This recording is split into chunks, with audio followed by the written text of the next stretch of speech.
This month marks one full year since the CEO of the massive tech monolith that I worked for announced very publicly that he was laying off the bottom 5%, his lowest performing employees, of which I was one. To be fair, I was a contractor, not a full time employee. To be fair, my contract was up after already being extended for 3 months, but it's hard to fit that nuance into a punchy LinkedIn post. To be absolutely fair, I was actually quite bad at my job. I probably deserved to be branded with that scarlet 5%. I have been not great at almost every job that I've had since I've been a proper grown up.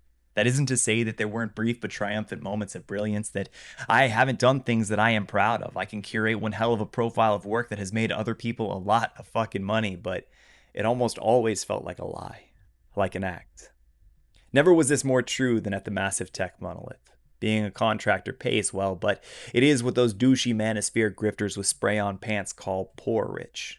You make a really high hourly rate, but you have no equity, security, or opportunity for upward mobility. The massive tech monolith is actually run by an army of these kind of contractors, all while dangling a few very limited full time positions like carrots in front of our starving racehorse faces. To be clear, I had no delusion I was going to win one of those coveted spots. I knew I was on borrowed time from the moment that I started, but I still did my best to show up and to collect checks. Well, I quietly worked on something I very much believed in the background, telling stories like this on the internet. Over the course of my employment, my platform was growing and my opportunities were coming in, opportunities that I never could have imagined. Actually, that's bullshit. I totally could imagine those opportunities. I had imagined those opportunities. They were the dreams that I allowed myself to believe in only after I put my kids to bed and I worked on them instead of going to sleep for years. And as I saw my time coming to an end at the massive tech monolith, I realized that holy shit, if I steady my hand, if I lock in, I can thread the needle. And for once, I can make the thing that I am good at, the thing I believe in, the thing that people tell me they want me to do more of. I can make that thing the thing that I do for my job. And so I did.